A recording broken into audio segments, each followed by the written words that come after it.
ওরা জানলে আমাদের ভুল বুঝবে। আমি তোমার ভাইয়ের জায়গায় কাউকে দিতে পারবো না। আমরা একে অপরকে কত ভালোবাসি তুমি তো জানো আয়ান। আপু শান্ত হন, এত কান্না করেন না, মাথা ব্যথা করবে। আমি জানি আপনি ভাইয়া একে অপরকে কত ভালোবাসেন। আপনি চিন্তা করেন না, এই কথা কেউ জানবে না। আর ডিভোর্স দেওয়াটা এখন দেওয়া সম্ভব হবে না। এখন এমন একটা উকিল ধরতে হবে যে আব্বু বা আপনার আব্বুর পরিচিত না। আয়ান প্লিজ তুমি আমাকে ক্ষমা করে দাও। এমন কিছু হবে কখনোই ভাবতে পারি নাই। ওরা এভাবে আমাদের ভুল বুঝবে। আমার নিজের কাছে ঘৃণ্য লাগছে। আমার জন্য তোমার শরীরে কলঙ্কের দাগ লাগলো। ভাবি কান্না করেন না তো, লাগেজ গুছিয়ে নেন, ভাইয়া স্টেশনে অপেক্ষা করবে, চলেন। নদী চোখের পানি মুছতে মুছতে রুমে গিয়ে লাগেজ গুছিয়ে নিল। অ্যান সোফায় বসে থেকে গেম খেলতে লাগলো। নদী রেডি হয়ে বসার ঘরে আসলে অ্যানকে বলল, আয়ান চলো। হয়েছে আপনার? অ্যান ব্যাগ কাঁধে নিয়ে লাগেজ বাম হাতে নিয়ে যেতে লাগলো। নদী বাড়িওয়ালার সাথে দেখা করে বিদায় নিয়ে আয়ানকে নিয়ে বের হয়ে গেল। দুজন সোজা স্টেশনে চলে গেল। আয়ান নদী বসে পড়ল বেঞ্চিতে। আয়ান ফোনে গেম খেলতে লাগলো। নদী নিচের দিকে তাকিয়ে থেকে ভাবতে লাগলো, আল্লাহ, এটা আমার সাথে কি হলো? আয়ান না হয়ে অন্য কেউ হইলে তাও একটা ব্যাপার। পিচ্ছি একটা ছেলে, তার সাথে কিভাবে আমার সাথে মিলিয়ে ওরা এমন করলো? আমি ওর দিকে কিভাবে তাকাবো? এতদিন ছোট ভাই হিসেবে দেখেছি, আর শেষমেশ কিনা হাজবেন্ড হয়ে গেল। নদী কথাগুলো ভাবতেই আয়নের দিকে তাকাতেই নদীর কান্না আসতে লাগলো। নদী ভাবতে লাগলো, ওর কোনো মাথা ব্যথা নেই। বিয়ে কি জিনিস যদি বুঝতো তাহলে যে কি হইতো।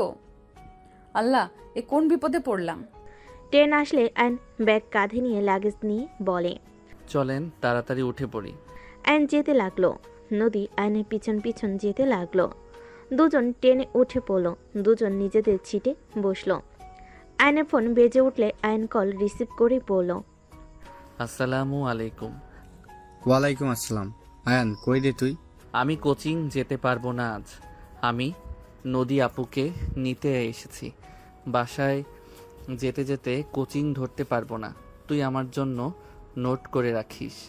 ঠিক আছে, তাহলে সাবধানে আসিস, এসে আমার সাথে দেখা করিস। ঠিক আছে। আয়ন কল কেটে দিয়ে আবার গেমের ভিতরে ঢুকলো। নদী আয়নের দিকে তাকিয়ে বলে ওঠে, আয়ান, তুমি আমাকে আগে ম্যাম বলে ডাকতে। ম্যাম বলো আমাকে, আর আপু ডেকো না। কেন? আপনি তো আপু হন। আমি আর তোমার আপু না, আমি তোমার স্ত্রী হয়ে গেছি। তাই আর আপু ডেকো না, ম্যাম বলে ডেকো। নদীর কথা শুনে আয়ন অবাক হয়ে তাকিয়ে বলে, বউ হইলে আপু বলা যাবে না? না, ওকে ভাবি বলে তো ডাকা যাবে। তুমি ম্যাম বলে ডেকো। ওকে। আয়ান শোনো, তুমি আমাকে প্রমিস করো আমাদের বিয়ের কথা কাউকে বলবে না। বললে কি সমস্যা হবে? তোমার ভাইয়ের সাথে আমার সম্পর্ক নষ্ট হয়ে যাক, তুমি কি চাও আমাদের এত বছরের ভালোবাসা এক নিমেষে শেষ হয়ে যাক? না না, এটা কেন আমি চাইবো? আপনাদের তো আর কিছুদিন পর বিয়ে। প্লিজ প্রমিস করো কাউকে কিছু বলবে না। ওকে প্রমিস, আমি কাউকে বলবো না। আয়ন প্রমিস করে ফোনের স্ক্রিনের দিকে তাকালো। নদী আয়নের দিকে কিছুক্ষণ তাকিয়ে জানালা দিয়ে বাহিরের দিকে তাকিয়ে থাকতে লাগলো। 3 ঘন্টা জার্নি করে দুজন ট্রেন থেকে নেমে পড়ল। আয়ন নেমে রাফিকে কল দিল। রাফি কল কেটে বাইক নিয়ে স্টেশনে চলে আসলো। বাইক নিয়ে আসলে আয়ন বলে ওঠে, ম্যামকে নিয়ে যাও, আমি লাগেজ নিয়ে আসছি। একসাথে যাই, লাগেজ এখানে বাঁধলে তো হয়ে যাবে। রাফি আয়নের হাত থেকে লাগেজ নিয়ে বাইকের সাথে বাঁধল। রাফি বাইকে উঠে পড়ল। আয়ন উঠলে নদী আয়নের কাঁধে হাত দিয়ে উঠল। রাফি নদীকে বলল, কি ব্যাপার জান, আজকে এত চুপচাপ কেন? রাগ করেছো নাকি? না, রাগ কেন করব? জান বিশ্বাস করো, আমি তোমাকে নিয়ে আসতাম, বাট আজকে কাজ পড়ে যাওয়ায় আব্বুর সাথে গিয়েছিলাম। সমস্যা নাই, আমি রাগ করি নাই। জার্নি করছি, ভালো লাগছে না, মাথা ব্যথা করছে। আচ্ছা জান, তুমি আয়ানকে ধরো, আমি বাইক স্পিড বাড়িয়ে দিচ্ছি। নদী আয়নের কাঁধে হাত রাখলো শক্ত করে। নদী আয়নের দিকে তাকিয়ে থাকতেই চোখ দিয়ে পানি গড়িয়ে পড়তে লাগলো। নদীর সাথে সাথে আয়নকে ছেড়ে দিল। বাইকের পিছনে শক্ত করে ধরে বসে থাকলো। সামনে বিট আসলেই নদী নিজেকে সামলাতে না পেরে আয়নের উপরে এসে পড়ল। আয়ন পিছনের দিকে তাকিয়ে বলে। ভাইয়া বাইক থামাও। ম্যাম ঠিক আছেন তো? রাফি বাইক থামালে নদী নেমে পড়ল। আয়ন নেমে বলে ওঠে। ভাইয়া তুমি মাঝখানে বসো, আমি বাইক চালাই। পারবি তিনজনকে নিয়ে? হ্যাঁ পড়বো। ভাই অ্যাক্সিডেন্ট করিস না। নদী, কি তোমার কোনো সমস্যা হচ্ছে? না। ভাই নদীর সমস্যা নাই, তুই ভালো করে বাইক চালানো শিখে নিস। এখন আমি চালাই। না আমি বাইক চালাবো। ম্যামের সাথে ধাক্কা মারলে কেমন যেন লাগে। তুমি হয় মাঝখানে বসো, আর না হয় আমি রিক্সা নিয়ে যাই। আয়নের কথা শুনে রাফি ভুরকুচকে তাকালো। রাফি বলে ওঠে। আচ্ছা তুই চালা, বাট আস্তে চালাস ভাই। ওকে। আয়ন বাইকে উঠে পড়ল। রাফি তার পিছনে, নদী উঠে পড়ল। আয়ন আস্তে আস্তে বাইক চালাতে লাগলো। নদী আয়নের দিকে তাকিয়ে থেকে ভাবতে লাগলো। ক্লাস 10-এ পড়ে ছেলেটা, আর 5 ফিট 10, তো ছেলেটার মতো অতটাই চালাক হয় নাই। মেয়ে মানুষের ছোঁয়া পেলে মনের ভেতরে ভালো লাগা কাজ করলে বা কিছু হইলে কয় নাকি? কি হলো ব্যাপারটা? নদী ম্যামের স্পর্শ এখন অন্যরকম ফিল হইল কেন? ওনার আগের স্পর্শ আর এখনকার স্পর্শর ভিতরে অন্যরকম ফিল হচ্ছিল কেন?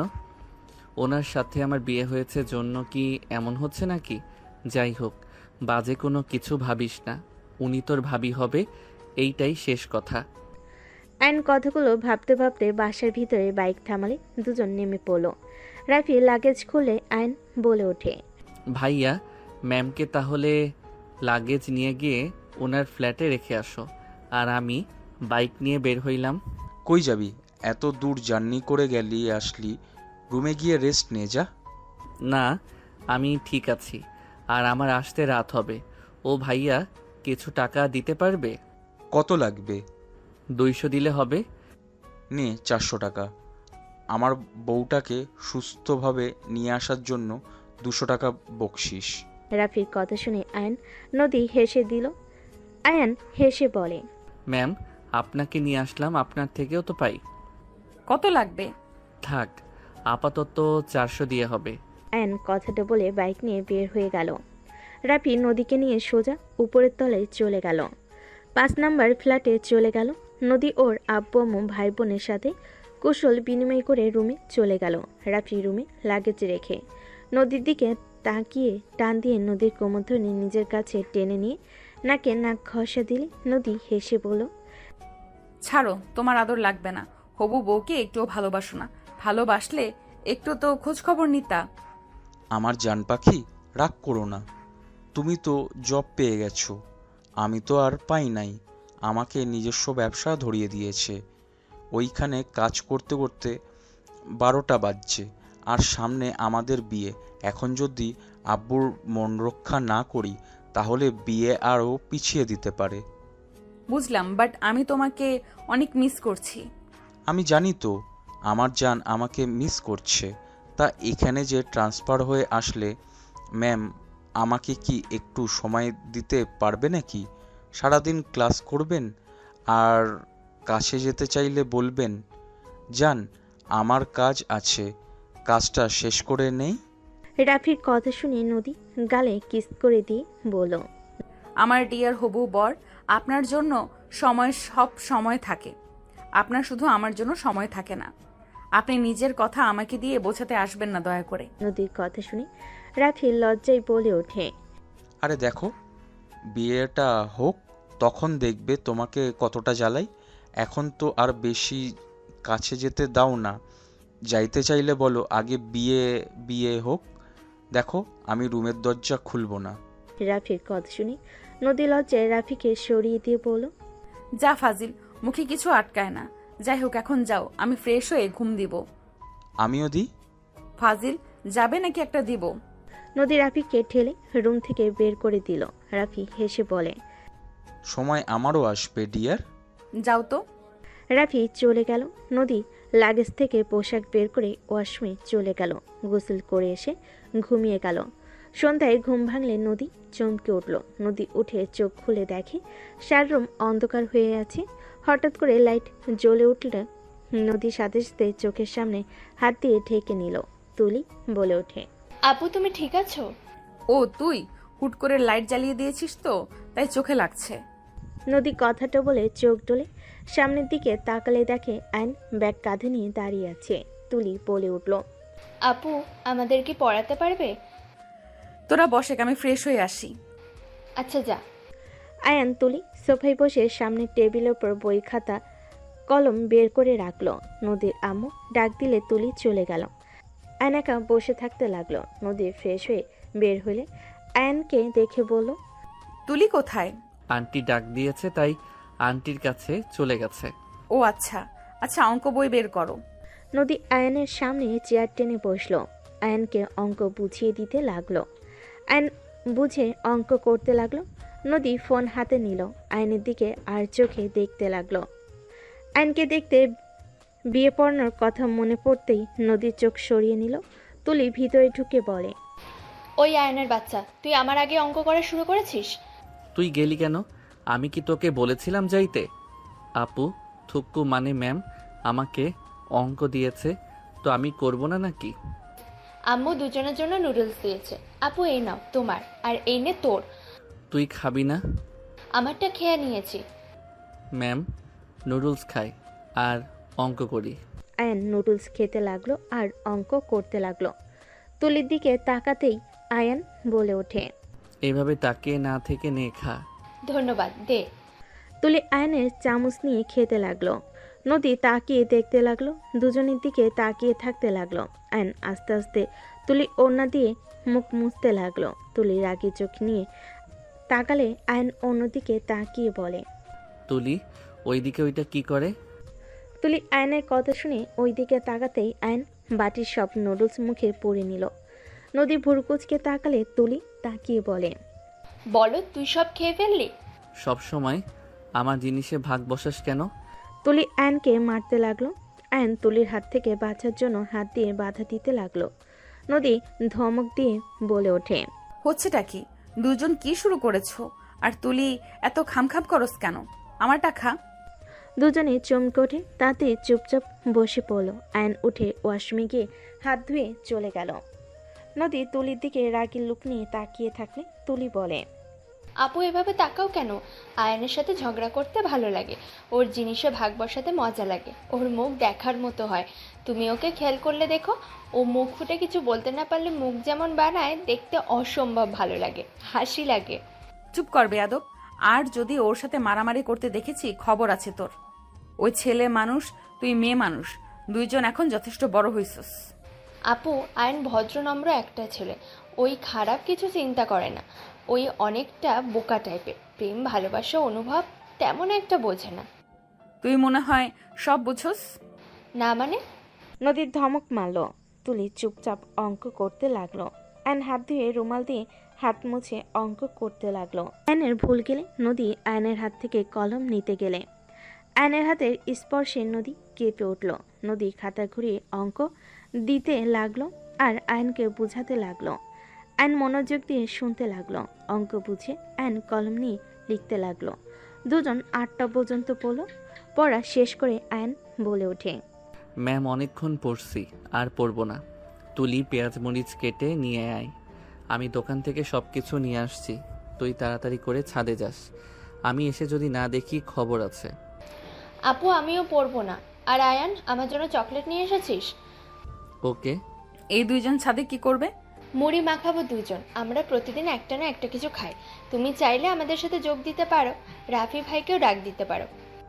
আমি আসছি। আয়ন উঠে চলে গেল। আয়ন সোজা নিচের তলায় চলে গেল। বাসার ভিতরে ঢুকে সোজা রুমে চলে গেল। রুমে গিয়ে ব্যাগ রেখে ফোন চার্জ থেকে খুলে বের হয়ে গেল। বাসা থেকে বের হয়ে সোজা হেঁটে দোকানে চলে গেল। দোকান থেকে সব কিছু কিনে চকলেট কিনে বাসায় যেতে লাগলো। গলির কাছে গেলে হুট করে টান দিয়ে আয়নকে দেওয়ালের সাথে চেপে ধরে ঠোঁটে কিস করে দিল। আয়ন কামড় দিলে মেয়েটা আয়নকে ছেড়ে দিলে আয়ন কান্না করতে করতে নিজের ঠোঁট মুছতে লাগলো আর বলতে লাগলো, রাইসা আপু, তুমি আমার সাথে এসব কি করলে? আমি আম্মুকে বলে দিব তুমি আমার সাথে কাজটা ঠিক করলে না। তোর আম্মুকে বলবি তো সোজা রুমে নিয়ে গিয়ে তোর শরীরে সব খুলে ফেলবো, তখন বুঝবি মজা। I hate you. তুমি অনেক পচা। তোমার সাথে কোনো কথা নাই। কোনো বিপদে পড়লে আমি কখনোই সাহায্য করব না।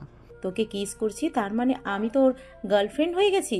তুই যদি আমার বিপদে পাশে না থাকোস তোর লস। আমার কিছু হইলে আমি তো তোকে বিয়ে করব। ধর আমাকে কেউ রেপ করলো, আমি তোর গলায় গিয়ে ঝুলে পড়বো, তখন সবাই বলবে আয়ানের বউ ধর্ষিতা। তুই অপমানিত হবি, আমার কি? বাজে কথা বলবে না। আমি তোমাকে কেন বিয়ে করব? তুমি আমার সাথে কথা বলবে না। আয়ন ওইখান থেকে দৌড়ে চলে গেল। আয়ন বাসের ভিতরে ঢুকে কান্না করতে লাগলো। আয়ন ছাদে চলে গেল। ছাদে গেলে সবাই অবাক হয়ে গেল। নদী, রাফি, তুলি অবাক হয়ে বলে, আয়ান কি হয়েছে, কান্না কেন করছো? আয়ান কি হয়েছে তোর? এমন করে কান্না কেন করছিস? তোর ঠোঁটে কি হয়েছে? বারবার হাত দিয়ে মুছছিস কেন? আর লিপস্টিকের দাগ কেন হাতে? তোমাকে বলবো না। তোমাকে বললে আম্মুকে বলে দিবে। আম্মুকে বললে ওই আমাকে রুমে নিয়ে গিয়ে জামা কাপড় খুলে দিবে। কি এসব কি বলিস? ভাইয়া আমি কথা বলি। তুলি আয়নের কাছে এসে ব্যাগ নিয়ে রেখে আয়নকে ধরে দোলনায় বসিয়ে দিয়ে তুলি বসে পিঠে হাত বুলিয়ে দিতে দিতে বলে, কি হয়েছে আমাকে বল। আমি না তোর ফ্রেন্ড, আমাকে কিছু বললে কি আমি কখনো কাউকে বলেছি? ওই আপুটা আজকেও আমাকে থুতু খাওয়া দিয়েছে। আমার বমি আসছে। আয়ন কথাগুলো বলে দোলনা থেকে উঠে সাইডে গিয়ে বমি করতে লাগলো। নদী, রাফি অবাক হয়ে গেল। নদী তুলিকে বলে, এইসব কি বলে আয়ান? থুতু খাওয়া দিয়েছে মানে? এই আপুটা জীবনেও ভালো হবে না, আয়নের পিছনে লেগে আছে। কতবার বললাম আপু আয়নের সাথে এমন করবেন না, তাও শোনে না। আসলে বজ্জাত একটা মাইয়া। কি হয়েছে খুলে বলো তো। আয়নকে একটা আপু আবার লিপ কিস করছে। আয়নকে উনি ভালোবাসে, আয়নের বয়সে বড়, তাও আয়নের জন্য পাগল। লুচ্চি একটা মেয়ে। তুলির কথা শুনে নদীর নিজের অজান্তে রাগ হতে লাগলো। নদী ওড়না খামচি দিয়ে ধরল। আয়নের দিকে তাকালে আয়ন কুলি করে তুলিকে বলল, তুই ওর না পরশ নাই কেন? গরম লাগতেছে তো রুমাল দিয়ে মুছে। রুমাল ফেলে এসেছি, থাক আমি নিচে গিয়ে হাত মুখ মুছে আসি। নদী নিজের অজান্তেই আয়নের দিকে ওড়না এগিয়ে দিল। আয়ন, তুলি, রাফি অবাক হয়ে গেল। আয়ন নদীর ওড়নার দিকে একবার তাকিয়ে রাফির দিকে তাকালো। রাফি বলে ওঠে, বাহ, দেবরের প্রতি কি ভালোবাসা। আমি একটু হাত মুছতে চাইছিলাম তাই আমার টি শার্ট ছিঁড়ে দিয়েছিল, আর আজকে দেবরকে এড়না এগিয়ে দিচ্ছে। আজ আমার একটা হবু ভাবি নাই বলে এসব থেকে বঞ্চিত হয়ে আছি। আমাকে আয়নের বউ বানিয়ে নেন, আমার ওড়না দিয়ে মুছতে দেব। জাস্ট শাট আপ তুলি। কি হয়েছে, তাকিয়েছো কেন? মোছো। নদীর ধমকে তুলি চুপ হয়ে গেল। আয়ন নদীর কথা শুনে মুছে নিল। আয়ন তুলিকে বলল, সব কাটা শেষ কি? হ্যাঁ, তুই এখন সব মাখা। আয়ন পার্টিতে গিয়ে বসলো। আয়ন মুড়ি মাখতে লাগলো সব কিছু দিয়ে। নদী আয়নের দিকে তাকাতে লাগলো। তুলি আয়নের সাথে দুষ্টামি করতে লাগলো। দুইজন দুষ্টামি দেখতে লাগলো। আয়নের মুখে হাসি নদী নিজের মনে বলতে লাগলো। নদী কথাগুলো ভাবতে লাগলো। মাশাল্লাহ, আয়ানের হাসিটা তো অনেক সুন্দর, আগে কখনো তো খেয়াল করি নাই। আয়ন মাখানো শেষ করে বলে, ম্যাম ভাইয়া খাও। আয়নের কথা শুনে সবই খেতে লাগলো। আয়ন খেতে লাগলো। তুলি আর আয়ন পাল্লা দিয়ে খেতে লাগলো। রাফির ফোন বাজতে লাগলো। রাফি বারবার কল কেটে দিতে লাগলো। নদী রাফির ফোনের স্ক্রিনের দিকে তাকিয়ে কিছু বলল না। চারজন খাওয়া শেষ করলো। আয়ন পকেট থেকে চকলেট বের করে তিনজনকে দিল। রাফি বলে ওঠে, আয়ান শোন, আমি রুমে যাচ্ছি, তোরা আড্ডা দে, আর সকালে তুলি আর তুই স্কুলে যাস। আমি টাকা রেখে যাব, আমি ভোরে বের হয়ে যাব। ঠিক আছে ভাইয়া। রাফি নদীর গালে কিস করে চলে গেল। তুলি বলে ওঠে, তোমরা থাকো, আমি এগুলো নিচে রেখে আসছি। ঠিক আছে যা। ও হ্যাঁ, আইসক্রিম নিয়ে আসিস তো, অনেক গরম লাগছে। ঠিক আছে। তুলি চলে গেল। আয়ন দোলনায় বসে পড়ল। নদী আয়নকে বলে ওঠে, আয়ান, আমাকে তোমার ভাইয়া কিস করলো, তোমার রাগ হলো না? নদীর কথা শুনে আয়ন পিছনে ভুরু কুচকে তাকিয়ে বলে, কি হলো, এভাবে তাকিয়েছো কেন? ভাইয়া তো আপনাকে কিস করে, সেখানে আমার রাগ কেন হবে? আপনারা তো বিয়ে করবেন, আর বিয়ে করলে জামাই বউ একে অপরকে কিস করতে পারে, এইটা আমি জানি। আমি তো তোমার বউ, তুমি আমাকে কি কিস করবে? আয়ন নদীর কথা শুনে চুপ হয়ে গেল। নদীর প্রশ্নের উত্তরের অপেক্ষা করতে লাগলো।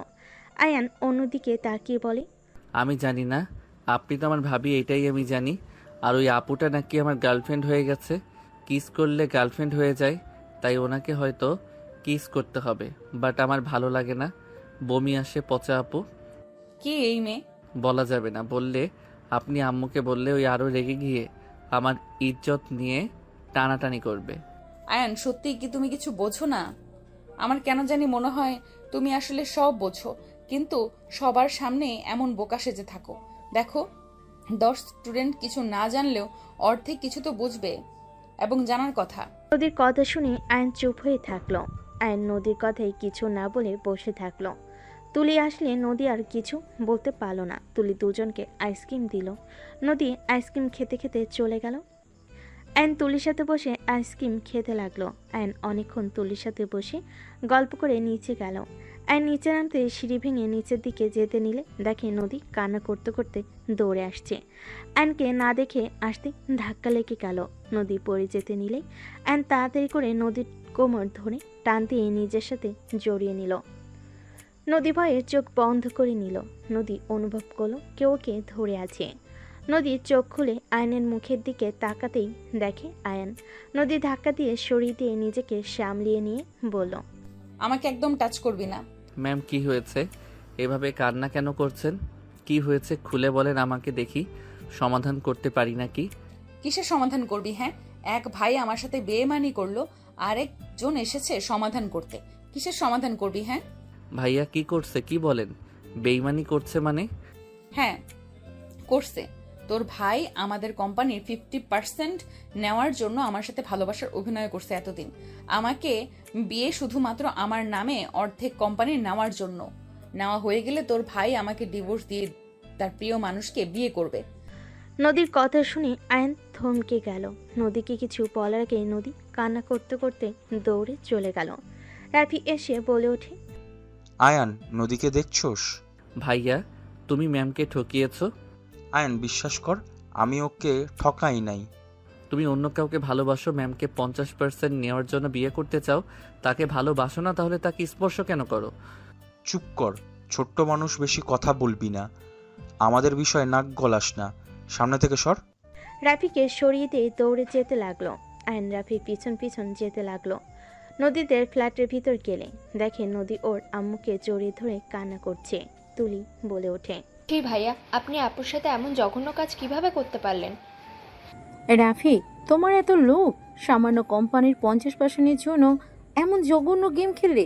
নদীর সাথে বিয়ে হলেও তো আমরা তোমাকে দিতাম না। আর আমার 2টা মেয়ে 25% করে ওরা দুজন পাবে। সেখানে তুমি কিভাবে 50% ভেবে আমার মেয়ের সাথে এমন জঘন্য খেলা খেললে? আন্টি, ভুল বোঝাবুঝি হয়েছে। নদী আমার কথা বুঝে নাই, আমি অন্য কাউকে বলেছিলাম। ওটাই নদীকে না, আমার ফ্রেন্ড করবে, সেটা কলে কথা বলছিলাম। Just shut up Rafi. আমি নিজের কানে শুনেছি তুমি ওই মেয়েকে বোঝাচ্ছিলে, আর ওই মেয়েটা প্রেগনেন্ট। নদীর কথা শুনে আয়ন চমকে গেল। সবাই অবাক হয়ে গেল। আয়নের আব্বু আম্মু আসলে কথাটা শুনে রেখে গেল। রাফি নদীর কাছে গিয়ে বলতে লাগলো, নদী, তুমি ভুল ভাবছো, আমার কথা বলি নাই, আমি তোমাকে ভালোবাসি। রাফির কথা শুনে নদী রেগে ঠাস করে থাপ্পড় মারল। রাফি রেগে নদীর দিকে তাকালে রাফি নিজেকে শান্ত করে নদীকে বুঝাতে লাগলো। নদীর শরীরে হাত দেওয়া দেখে আয়ন নিজেকে আর কন্ট্রোল করতে পারল না। নদী রাফির মাঝখানে ঢুকে রাফির হাত ধরে সরিয়ে দিয়ে বলল, মুখে কথা বলো, বারবার শরীরে হাত দেওয়ার কোনো প্রয়োজন নাই। আয়ান, মেজাজ এমনিতেই খারাপ, সামনে থেকে সর বলছি। আমার গার্লফ্রেন্ড বয়ফ্রেন্ডের মাঝে আসবি না। রাফি কথাগুলো বলে আয়নকে ধাক্কা দিয়ে ফেলে দিয়ে নদীর হাত ধরতে গেলে নদী ঠাস করে থাপ্পড় মেরে বলল, একদম আমার হাত ধরবি না। তোর মতো বেইমানের কথা শোনার কোনো ইচ্ছে আমার নেই। আমি নিজ চোখে দেখেছি ওই মেয়েটার সাথে আমার অ্যাড আছে। ওর বয়ফ্রেন্ড পেছন থেকে জড়িয়ে ধরার পিক ছিল। তোমার মতো লাগতো আমি ভেবেছিলাম, আমার মনের ভুল। বাট সত্যি ওইটা তুই ছিলি। আজ আমার কাছে সব ক্লিয়ার হয়ে গেছে। তুই কি বেহায়া রে? এত কিছু হওয়ার পরেও তুই আমাকে বোঝাতে আসছিস কিভাবে? আমি তো তোকে দেখে অবাক হচ্ছি। আয়ন উঠে বলল। রাফি নদীকে বলল, ওকে, আমি মেনে নিচ্ছি, আমি ভুল করেছি। আমাকে ক্ষমা করে দিয়ে একটা সুযোগ দাও। আমি তোমার সাথে ভালোবাসার অভিনয় করতে গিয়ে সত্যিই ভালোবেসে ফেলেছি। রাফির কথা শুনে আয়নার পড়ে গিয়ে ঘুরে থাপ্পড় মেরে কিছু বলবে, তখনই রাফি বলে, আমাকে যা মারার পরে মারো, নদীকে তো বুঝতে দাও প্লিজ। আমি কোনো কথা শুনতে চাই না। তুই এখন আমাদের এখান থেকে বের হয়ে যাবি, না হলে ঘাড় ধাক্কা দিয়ে বের করে দিব। নদী প্লিজ আমাকে ক্ষমা করে দাও, আমি সত্যিই তোমাকে ভালোবাসি। আমি নিশ্চিত তুমি আমাকে ক্ষমা করে দিবে, বলো। রাফি কথাগুলো বলে নদীকে জড়িয়ে ধরল। নদী রাফিকে সরিয়ে দিতে লাগলো। আইন বাধা দিতে যেতে চাইলে তুলি হাত ধরে ফেলল। নদী রেগে বলে ওঠে, তুই কাপুরুষের মতো দাঁড়িয়ে আছিস কেন? তোর বউকে একজন জোর করে জড়িয়ে ধরে আছে, তোর কি কোনো দায়িত্ব নাই নাকি? নিজের স্ত্রীকে অন্য কারোর থেকে রক্ষা করার কি সাহস নাই তোর নাকি? নদীর কথা শুনে সবাই চোখ বড় বড় করে তাকালো। আয়ন তুলির হাত এক ঝটকায় সরিয়ে দিয়ে আয়নের হাত ধরে টান দিয়ে সরিয়ে দিয়ে বলল, ভাইয়া, আমার বউয়ের থেকে দূরে থাকো। আমার বউ যখন বলে দিয়েছে তাকে রক্ষা করতে, তখন তো আমাকে করতেই হবে। বেয়াদবি মাফ করো। আয়নের কথা শুনে সবাই যেন থমকে গেল। আয়নের আম্মু কয়েক পা পিছিয়ে গেল। রাফি বলে ওঠে, এসব কি বলছিস? তোর বউ মানে? আয়ান, এসব কি ধরনের কথা? ওই তোর কত সিনিয়র হিসাবে, ও তোর বড় আপুর মতো। জানি, বাট উনি আমার বউ হয়। আয়ান, এইসব বাজে কথা বলতে হয় না। ওই তোর বড় আপুর মতো এইসব কথা কি বলিস? এইসব কে শিখাইছে? আপু হয় না আম্মু, উনি আমার বউ হয়। বউ আপনি সব বলেন, আপনি তো আমাকে প্রমিস করিয়েছেন আমি যেন কিছু না বলি। নদী, আয়ান এসব কি বলছে? তোকে বউ বলছে কেন? আর তুই ওকে স্বামী কেন বললি? ওই ঠিক বলছে, ওই আমার হাজবেন্ড হয়। আজকে আমাদের বিয়ে হয়েছে। কি বিয়ে করছো মানে? মাথা ঠিক আছে আয়ান? তোমার কত ছোট? সব দোষ তোর। তোর জন্য আয়নকে বিয়ে করতে বাধ্য হয়েছি। নদী, পাগল হয়ে গেছো নাকি? তুমি আমার এক ছেলের সাথে প্রেম করে আরেকটা ছেলের সাথে বিয়ে কিভাবে করলে? আমার ছেলেকে তুমি ভুলিয়ে ভালিয়ে নিশ্চয়ই বিয়ে করছো। আমার ছেলে ছোট মানুষ, বিয়ে করার সাহস তো দূর, বিয়ে কি জিনিস সেইটাই ভালো মতো জানে না। দেখো তাহলে কে ধোকা দিয়েছে? এই আমাকে ধোকা দিয়েছে। আর আয়ান, তুই জানোস আমাদের বিয়ে কয়েকদিন পর, আর তুই কোন হিসাবে আমার গার্লফ্রেন্ডকে বিয়ে করলি? আর নদী, নিজের চরিত্রের দিকে একবার তাকাও। আপু, তুমি এটা কিভাবে করতে পারলে? আয়নকে তো ছোট ভাইয়ের মতো দেখো বলতে, আর আজ এইসব কি বলছো? রাখ তোর ভাই। কিসের ভাই? ওই কি আমার নিজের পেটের ভাই নাকি যে ওকে বিয়ে করা যাবে না? আমি যা করেছি একদম ঠিক করেছি। এখন এখান থেকে বের হ রাফি, তোর চেহারা দেখতে ঘৃণায় শরীর গুলিয়ে আসছে। চুপ কর, তুই নিজেই একটা খারাপ মাইয়া। আমাকে বলস আমি খারাপ? আমার সাথে বিয়ে ঠিক হয়ে আছে, আর ভেতরে ভেতরে তুই আমার ভাইকে বিয়ে করলি। এই যে কত বড় খারাপ এখন বুঝতে পারছি। মুখে তো বলতি আমাকে ভালোবাসো, সব মিথ্যে ছিল। রাফির কথা শুনে নদী রেগে থাপ্পড় মেরে বলে, হ্যাঁ, আমি খারাপ, তুই ভালো মানুষ। আমার ভালোবাসা মিথ্যে ছিল, তোর ভালোবাসা সত্যি ছিল। এই জন্যই তো আমি সব সত্যি জেনে গেলাম। তুই এইটা কিভাবে করলি নদী? আয়ানের সাথে এইটা কোনোভাবেই মানা যায় না। আয়ানকে তুই কিভাবে বিয়ে করলি? বউ, সবাই তো আপনাকে ভুল বুঝতেছে। আমি আমার প্রমিস তুলে নেই। না, যার যেটা ইচ্ছে ভাবুক। আমি খারাপ মেয়ে না হইলে ওর মতো চরিত্রহীনকে ভালোবাসতাম? তোর সাথে বিয়ে হওয়ার পরেও আমি ওকে নিজেকে টাচ করতে দিয়েছি। এখানে তো প্রমাণ হয় আমি একটা খারাপ মেয়ে। শোন, তোকে আমি ডিভোর্স দিব না। তোর ভাই আমাকে আঘাত করছে না, আমার বিশ্বাস ভালোবাসার সব কিছু নষ্ট করছে না। আমি তোর উপরে প্রতিশোধ নিব। তোকে আমি ভালোবাসবো না, আবার ছাড়বও না।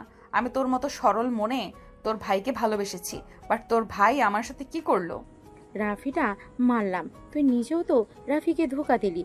রাফির সাথে বিয়ে, সেখানে তুই আয়ানকে কিভাবে বিয়ে করলি? আমি সব বুঝে আগেই বিয়ে করছি। তোদের কোনো সমস্যা? নদী কথাগুলো বলে কান্না করতে করতে দৌড়ে চলে গেল। আয়নের আম্মু বলে ওঠে, ছি ছি, এমন জঘন্য কাজ নদী কিভাবে করতে পারলো? আমার দুধের সন্তানকে বিয়ে করে নিল, আমার সরল ছেলেটাকে ঠকালে আল্লাহ বিচার করবে। আপনার ছেলে এমন বলদ যে বড় ভাইয়ের গার্লফ্রেন্ডকে বিয়ে করতে রাজি হয়।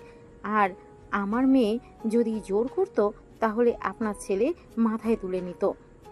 আপনার ছেলে ইচ্ছে করে আমার মেয়েকে বিয়ে করেছে। খবরদার, আমার ছেলেকে নিয়ে উল্টাপাল্টা কথা বলবেন না। আমার ছেলে বিয়ের ব্যাপারে কি বুঝে? আমার ছেলেকে ব্ল্যাকমেল করে বিয়ে করছে, হয়তো ভয়ও দেখিয়েছিল। দুইজন প্লিজ থামবেন। এখানে বউয়ের কোনো দোষ নাই। আমি আপনাদের বলতে পারছি না বউ আমাকে দিয়ে প্রমিস করিয়েছে। তোকে কিছু বলা লাগবে না। প্রমিস কেন করিয়েছে এখানে তো প্রমাণ হচ্ছে নদী আমার ছেলেকে প্রমিস করে বিয়ে করিয়েছে। নদীর আম্মু আয়নের আম্মুর সাথে তুমুল ঝগড়া বেঁধে গেল। আয়নের আপু নদীর আম্মুকে জোর করে নিয়ে গেল। সত্যি কথা বল, নদীর সাথে তোর বিয়ে কিভাবে হইল? নদী তো এমন কাজ করার মেয়ে না। ওই যথেষ্ট ভদ্র নম্র, এমন জঘন্য কাজ করার তো কথা না। সত্যি করে বল কি হয়েছে? আমি বলতে পারবো না। বউ বলছে বিয়ের কথা যেন কাউকে না বলি। আমি তো তাকে প্রমিস করছি, প্রমিস ভাঙা যাবে না। আচ্ছা, তোদের বিয়ের কথা কে কে জানে? তোদের বিয়ের সাক্ষী কে কে ছিল? বউ যে বাসায় ভাড়া থাকতো ওই বাসায় সবাই। মানে কি এই বাড়িওয়ালা সব জানে? হুম। আয়নের আপু আর 1 মিনিট অপেক্ষা করে না, বাড়িওয়ালাকে কল দিল। বাড়িওয়ালার সাথে কথা বলতে লাগলো। কথা বলা শেষ হলে আয়নের আপু বলে ওঠে, এইসব কি বললো উনি? আয়ান, তুই নদীর সাথে কিছু করছস? না না, তুই এইসব কিভাবে করতে পারিস? এই সত্যি করে বলতো, ওইখানে কি হয়েছিল বিয়ে? ওইখানে বলা লাগবে না, প্রথমটুকু বলে। আমি বউয়ের খাটে পা ঝুলিয়ে শুয়ে থেকে গেম খেলছিলাম। বউ গোসল করে বের হয়ে ফোন নিতে খাটের দিকে আসতেই পিছলে আমার উপরে পড়ে যায়। তখন রুমের ভিতরে 3 জন ভাড়াটিয়া ঢুকে এমন অবস্থা দেখে উল্টাপাল্টা কথা বলতে শুরু করে দেয়। অনেক বাজে বাজে কথা বলে, সবাইকে ডেকে নিয়ে এসে অনেক গালাগালি করে। বউ অনেক চেষ্টা করে বোঝানোর, কেউ শুনে না। পরে সবাই মিলে আমাদের 2 জনকে ধরে কাজী ডেকে বিয়ে পড়িয়ে দেয়। ধুর, আমি না সব বলে দিলাম। আয়ন মুখ চেপে ধরে থাকলো। আয়নের আপু আয়নের কাঁধে হাত রেখে বলে, আয়ান শোন, এখন যে পরিস্থিতি, এইসব বললে কেউ বিশ্বাস করবে না আর শুনতেও চাইবে না। তোর এখন একটাই কাজ, নদী মামনিকে তোর প্রতি দুর্বল করতে হবে। মেয়েটাই অলরেডি অনেক ভেঙে পড়েছে, ওর মনের অবস্থা অনেক খারাপ। যেখানে ওই কষ্টে সব নিজের উপর দোষ নিচ্ছে। তুই কি পারবি না নদী মামনিকে ভালোবেসে সব কষ্ট দূর করে দিতে? রাফির কথা যেন না ভাবে, তুই ওর খেয়াল রাখবি। সব সময় ওর বিপদে পাশে থাকতে পারবি না বল? হ্যাঁ পারবো, কিন্তু ওনাকে দেখলে তো আমার ভয় লাগে। উনি রেগে গেলে মারবে। প্রথম প্রথম বকাঝোকা করবেই, কারণ রাফিকে যেহেতু ভালোবাসে। রাফিকে ভুলতে অনেক সময় লাগবে। তার ভেতর একটাই উপায়, তোকে ওর মন জয় করে নিতে হবে। হ্যাঁ, যদি তুই ওকে তোর ভালোবাসা দিয়ে সব ভুলিয়ে দিতে পারিস, তাহলে রাফিকে বাদ দিয়ে তোকেই ভালোবাসবে আর তোর কথাই ভাববে। কিভাবে? সব সময় নদীর আশেপাশে থাকবি। ওয়েট, আমি সবকিছু বুঝিয়ে বলি। আয়নের আপু সবকিছু বুঝিয়ে বলতে লাগলো। আয়ন মনোযোগ দিয়ে শুনতে লাগলো। বলা শেষ হলে আয়নের আপু বলে ওঠে, এইগুলো মেনে চলবি, আর বাকিটা তো আমি বলতে পারবো না বাপ হিসেবে। এই, তোর ফ্রেন্ডরা প্রেম করে না? হ্যাঁ করে রাকিব। গুড, ওর থেকে প্রেম করা এইসব শিখে নিবি। এইসব বিষয় তো ফ্রেন্ডদের সাথে থাকলে তো বোঝা যায়। বলো একটা। আব্বু ধমক কেন দাও? আমি কি করব? আম্মু তো আগে থেকে আমাকে নিয়ে যেত, নিয়ে আসতো। 2 মাস ধরে আমাকে একা ছেড়ে দিয়েছে। মায়ের দুধের বাচ্চা একটাই। যা এখান থেকে, যা বলছি ওইটাই করবি, ঠিক আছে? ওকে। আয়ন চলে গেল। আয়ন রুমে গিয়ে খাটের উপর শুয়ে থেকে ভাবতে লাগলো। ধুর, কি ঝামেলার মাঝে পড়ে গেলাম। যে রাগী বউ, ওনার হাত ধরলে লাথি মারবো। বউকে পটানোর জন্য কি করতে হবে? অনলাইনে ঘাটাঘাটি করলে তো কিছু তো পাবো। আয়ন যেই কথা সেই কাজ। আয়ন গুগলে ঘাটাঘাটি করতে লাগলো, সাথে চ্যাটজিপির সাহায্য নিতে লাগলো। আয়ন লজ্জা পেতে লাগলো আর পড়তে লাগলো। সারা রাত ঘাটাঘাটি করে 5টায় ঘুমিয়ে গেল। আয়ন ঘুমো ঘুমো চোখে বলে, আম্মু স্কুলে যাব না, আমার অনেক ঘুম পাচ্ছে। কোনো কথা শুনতে চাই না, তাড়াতাড়ি রেডি হ, তোদের এক্সাম সামনে। এখন ক্লাস না করলে আন্ডা পাবি, তাড়াতাড়ি উঠে। আয়নের আম্মু আয়নকে জোর করে তুলে দিল। আয়ন ঘুমো ঘুমো চোখে ওয়াশরুমে গিয়ে ফ্রেশ হয়ে নিল। ওয়াশরুম থেকে বের হয়ে রেডি হয়ে ব্যাগ নিয়ে বের হলো। দেখে নদী স্কুটি বের করছে। তুলি উঠে বসলে আয়ন বলে ওঠে, বউ আমাকে নিয়ে যাবেন? তো সাইকেল আছে, তুই সাইকেলে যা, আমাদের সাথে কথা বলবি না। তুই চুপ কর। এতদিন না আমার সাইকেলে গেছোস, আমি কিছু বলছি? কতটা খারাপ, সাইকেলে নিয়ে গেছে তাতে খোটা দিচ্ছে। তোর সাথে কথা বলছি না বউ, আপনি না বললে যাব না। বাহিরে দাঁড়াও। আয়ান তুলির দিকে ভেঙচি মেরে বাহিরে দাঁড়ালো। নদী স্কুটি বের করে আয়ান বলল, তুমি চালাও। আমি পারবো না, আমার অনেক ঘুম পাচ্ছে। দেখে তো সাইকেল নিলাম না। তুলে তুই পিছনে বসেক, ওকে মাঝখানে বসতে দে। আম্মুকে আমি বলে দেব। বেশি কথা বলিস না। ওই কি করছে? তোমার জামাই হয় যে ওর জন্য এত মায়া দেখাচ্ছ কেন? দেখো আম্মু, দেখো আম্মু কিন্তু বলে দিয়েছে ওদের থেকে দূরে থাকতে। তুই চুপ করবি? আয়ান বসে থাকতে থাকতে মাঝে মাঝে ঘুমে নদীর পিঠের উপরে ঢুলে পড়তে লাগলো। তুলি সাথে সাথে ধরে টেনে সোজা করে বসিয়ে দিয়ে বলে, এই ঘুমে থাকতে পারছিস না, তাহলে স্কুলে কেন যাচ্ছিস? আয়ান তাড়াতাড়ি করে ভালোভাবে বসে যেতে লাগলো। কিছু দূর যেতেই আয়ান বলে ওঠে, বউ এখানে নামিয়ে দেন। এটা কি স্কুল নাকি? গার্লফ্রেন্ডের সাথে দেখা করব। কি? কার গার্লফ্রেন্ড?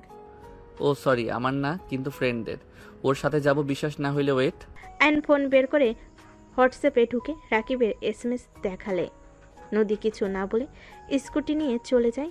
আয়ান সোজা লেকের পাড়ে গিয়ে রাকিব তার গার্লফ্রেন্ডের সাথে দেখা করে। আয়ান দূর থেকে দুজনে প্রেম করা দেখতে লাগলো।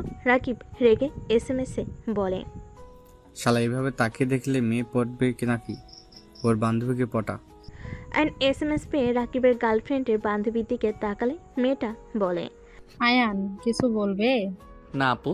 ও আচ্ছা, বাট আয়ান আমরা তো ক্লাসমেট, আমাকে আপু কেন বলো? সরি সাথী, ওই রাকিব হইলে স্কুলে যাব আমি। যা শালা এখান থেকে, বোকার চন্দ্রবিন্দু কোথাকার। তুই চল না, স্কুলে পরে দেখা করিস, ক্লাস শুরু হওয়ার সময় হয়ে গেছে। আয়নের কথায় রাকিব ঘড়ির দিকে তাকাতেই ওর গার্লফ্রেন্ড বলে চলে যায়। রাকিব উঠে পড়ল। চারজন স্কুলের উদ্দেশ্যে বের হয়ে গেল। চারজন স্কুলে চলে গেল। ক্লাসে বসলে তুলি আয়নের দিকে তাকালো। আয়ন সাথে সাথে বসলে। তুলি রাগ হলো, কিছু বলল না। আয়ন সাথে সাথে হেসে কথা বলতে লাগলো। ম্যাম আসলে সবাই উঠে পড়ল। ম্যাম বসতে বলে সবাই বসে পড়ল। ক্লাস শুরু করে দিল। ক্লাস শেষ করে 4টায় স্কুল ছুটি হলে আয়ন সোজা তুলি রিক্সাতে উঠে পড়লে। ওই আমার রিক্সায় উঠলি কেন? অন্য রিক্সায় যা, আম্মু দেখলে অনেক রেগে যাবে। আমি তোর দুলাভাই হই, সম্মান করে কথা বল। আপু তো তোকে স্বামী হিসেবে মানেই না, সেখানে আবার কিসের দুলা ভাই তুই? চুপ কর। লোভী ফ্যামিলি একটা। Same you. আমরা লোভী না, তোরা।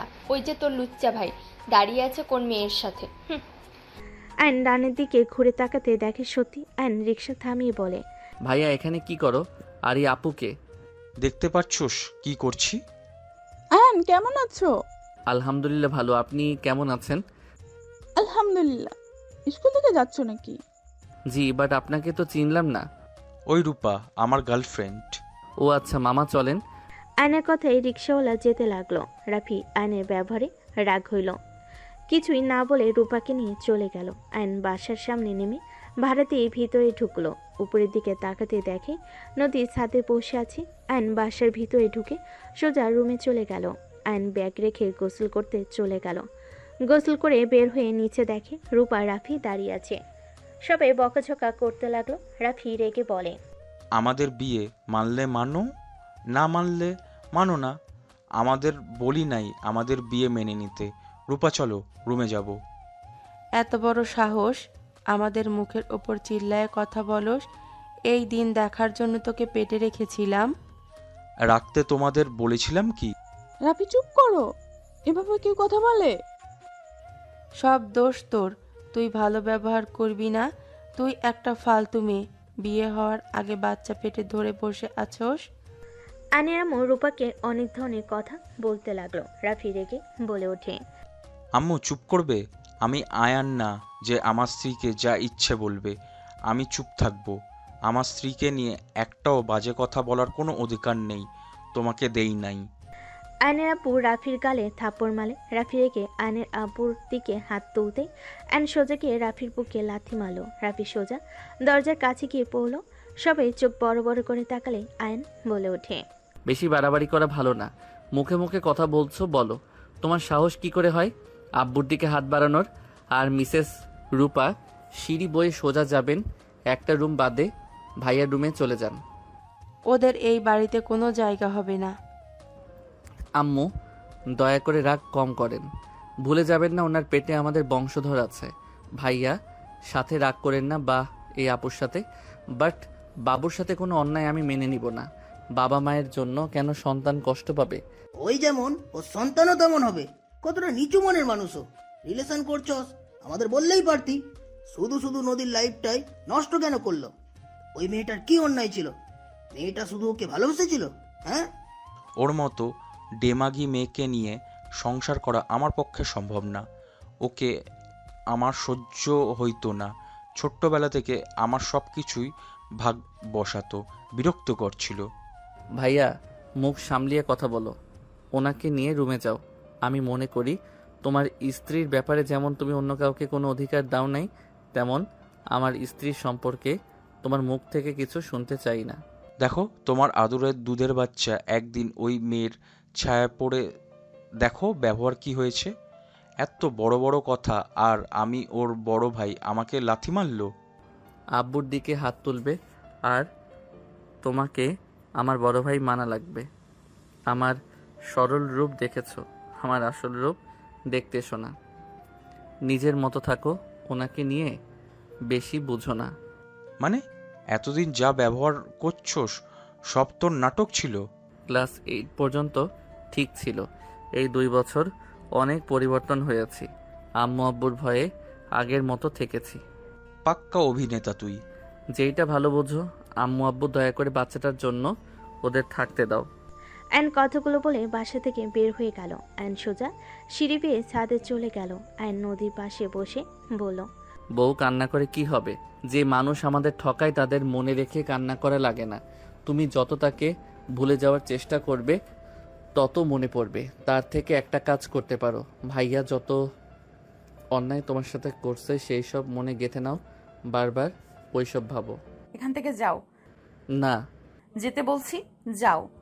নদীর কথা শুনে আয়ন নদীর মুখে হাত দিয়ে ঘুরি সোজা নিজের দিকে করে ঠোঁট দিয়ে পানিগুলো চুষে নিতে লাগলো। নদী কেঁপে উঠে আয়নকে সরিয়ে দেওয়ার চেষ্টা করতে লাগলে আয়ন নদীর ঠোঁটে আলতো করে কিস দিয়ে ছালে। সাথে সাথে নদী আয়নে গালে থাপ্পড় বসিয়ে দিয়ে বলে, তোরা 2 ভাই লুচ্চা, সুযোগ পেলে খালি গায়ে হাত দেওয়ার অভ্যাস। আবার তুই